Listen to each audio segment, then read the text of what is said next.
যে আন্তর্জাতিক যোগা দিবস যা মাননীয় প্রধানমন্ত্রী গোটা পৃথিবীতে ছড়িয়ে দিয়েছেন, আমাদের পশ্চিমবঙ্গে এতদিন এর সঙ্গে রাজ্য সরকার বা সরকারি উদ্যোগ যুক্ত ছিল না।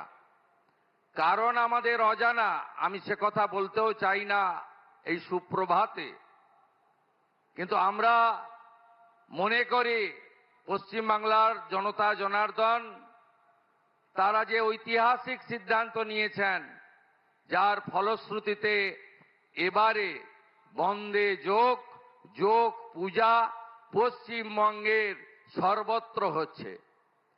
ইতিমধ্যে প্রায় 2,57,000 রেজিস্ট্রেশন হয়েছে, যেখানে বিভিন্ন সংগঠন এবং প্রতিষ্ঠান এই যোগে পার্টিসিপেট করছে।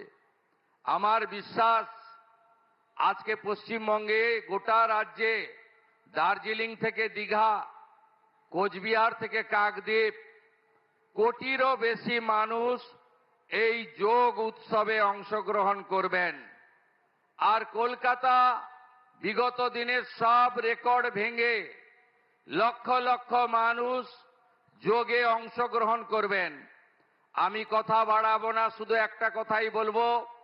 1893 সালে বিশ্ববন্দিত যুব সন্ন্যাসী স্বামী বিবেকানন্দ তিনি এই যোগের সম্পর্কে কি বলেছিলেন আপনারা জানেন।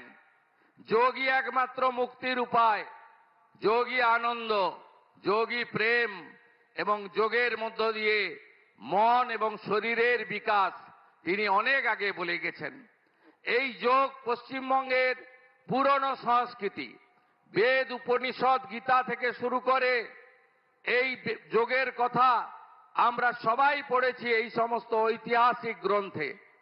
1920 সালে যোগানন্দ পরমহংসের হাত ধরে এখানে যোগের প্রতিষ্ঠান গড়ে ওঠে। তার ভাই বিষ্ণুচরণ ঘোষ 1923 সালে এখানে যোগ প্রতিষ্ঠান গড়ে তুলেছিলেন। আমি আর কথা বাড়াবো না, এই ইতিহাস আমরা জানি। আমি শুধু প্রণাম আর কৃতজ্ঞতা জানাবো বাংলার গণদেবতা জনতা জনার্দনকে, আর ধন্যবাদ জানাবো মাননীয় প্রধানমন্ত্রীকে, যিনি পশ্চিমবাংলায় এই হারিয়ে যাওয়া, ভুলিয়ে দেওয়া যোগকে 2026-এ আন্তর্জাতিক যোগ দিবস 12তমতে আমাদের মধ্যে ফিরিয়ে দিলেন। ধন্যবাদ প্রধানমন্ত্রী, ধন্যবাদ প্রধানমন্ত্রী। শত কোটি প্রণাম জানিয়ে আমার কথা শেষ করলাম।